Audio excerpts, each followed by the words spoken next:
These 5 things have gotten 95% of our clients out of back pain. Do you want to get in shape, but your back always gets aggravated? I'm Mike Wadango, owner of Freak Strength in Oakland, New Jersey, and I've worked with and helped many different types of people, ranging from Super Bowl champs to average Joes with different types of pain. If you're someone that's struggling to get through your workouts because of chronic lower back pain, then this video might be for you. We're gonna go over 3 stretches and 2 soft tissue manipulations that have helped 95% of our clientele with lower back pain. And you know the cost of not addressing these issues. You'll get in a good groove of working out and then get taken out by back pain again.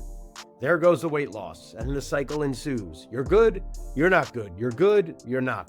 Hopefully this video can help you break that cycle. Most of us understand that there are pretty much 3 things that you need to do for healthy weight loss. 1, you gotta eat better. 2, you gotta move. And 3, you gotta do both of them consistently. And prior to coming to Freak Strength, a lot of our weight loss population didn't necessarily have a problem getting started, but they had a problem keeping it up without getting sidelined due to injuries. And one of those sidelined injuries is back pain. Most are told to avoid certain exercises or movements, but that only gets you so far. Others are told to take some anti-inflammatories and take some time off, but that usually doesn't work. In order to address the issue, it's important to understand how it happened in the first place. First mistake we usually make is to treat where the pain is, either with heat or ice or massage. And with most of our clientele, the pain and spot are a symptom of something that's happening elsewhere in the body, and the pain spot area is a point of compensation that finally wore down. And in my experience, the manifestation of 95% of back pain that we've treated has come down to pain in 2 spots in the back: the spinal erectors and the quadratus lumborum, or the QL. And this is why when you go and get a $100 massage, that can alleviate the pain, but only goes away temporarily. And why? Because it's more of a symptom and not the real cause. In that 95% of our clients that have the lower back pain when working out, the issues seem to stem mostly from the hips. Why and how does it travel to the back? Well, the whole body is connected, and the hips are literally right next to the lower back.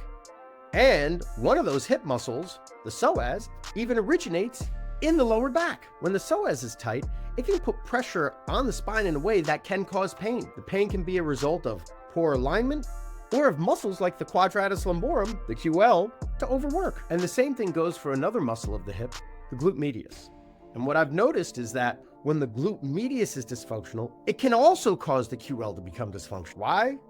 My guess is that the glute medius is responsible for abduction, and when it's dysfunctional, the hip can't properly abduct, so the trunk has to compensate by pulling the knee up via QL contraction, which can lead to a QL cramp, back spasms, or just overworked, which can lead to pain. In these 2 cases, stretching or massaging the QL can absolutely alleviate the pain. However, it doesn't address the dysfunctional glute med or psoas, which means you're just gonna have the same pain cycle over and over again. Is there a better way? Actually, yeah. I help people with this all the time, either with fascial stretch therapy or acupuncture. I'm a licensed acupuncturist. But I have athletes that play sports all over the world.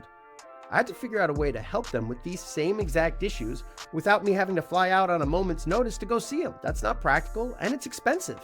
This way is cheap and easy. This way, now our athletes don't need to spend all that money to fly me out, put me up in a hotel just to have me do some body work on them, especially when time is of the essence. So because of all that, I had to figure out a way for my athletes to do things that I do in my bodywork sessions to themselves with as little direction as possible.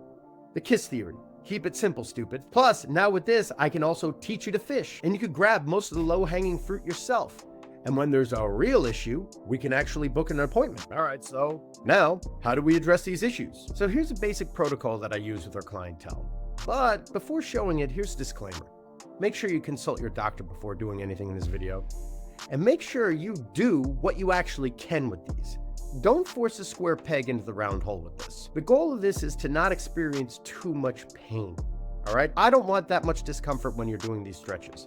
Be cautious, and remember, you're doing these stretches to get out of pain, not cause more. All right, so how do we address these issues? Typically, I'll start with a banded groin stretch first. Not only does that open up the groin, but it seems to hit the psoas as well. There are 3 main parts to your thigh: the quads, the hamstrings, and the adductors. The front, the back, and the inside. Where and how the psoas originates and inserts Some adductor stretches will actually help lengthen it. This stretch is one of them. Pick a band with the appropriate tension for you, if any band at all, and anchor your knee down with a weight. I picked 25 pounds. Pick an appropriate weight for you, if you even need any. You could even do this stretch without a band and without a weight. Typically, I'll have people do this stretch for about 30 seconds to 2 minutes. Next stretch we'll usually hit is the quad and the hip flexor stretch. Now, sometimes it's not the psoas directly impacting the back dysfunction. Sometimes it's the rectus femoris, which also doubles as both a quad extensor and a hip flexor. And sometimes it's one of the other quadricep muscles that's tight, causing the rectus femoris to be tight, which is causing the psoas to be tight. So this kind of shotgun approach typically is used to loosen everything up. With this stretch, you could go bandless or lighter band or heavier band. And again, 30 seconds to 2 minutes. Finally, we have the glute stretch. This stretches both the glute max and the hamstrings.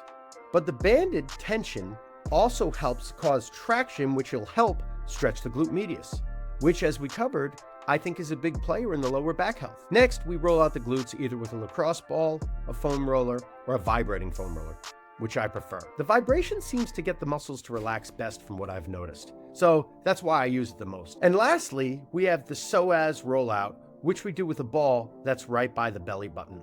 Now, you could see that how the psoas actually originates. It originates in the spine, and it'll go all the way down to the femur. And what we'll try to do is we'll try to hit this ball right in the middle, right in the belly of the muscle. And we could put the ball on the ground, or if you have a vibrating foam roller, you could put the ball right on that foam roller, and it uses the vibrations, and just let your body sit there and chill on that stomach. Slowly, you could feel it start to release. Now, you may notice that you'll either get a little gassy or you may have to go to the bathroom. That's okay, it's totally normal. You're vibrating a lot of stuff over there. Hopefully this video helped your back feel better. And if it didn't, maybe reach out to us and schedule an appointment to see if some body work specific to you and your needs can help. And if you found this video useful, and you want more stuff from us, like and subscribe. We'll be posting more content more frequently on both YouTube and Instagram @TheFreakingAdults. Thanks, guys.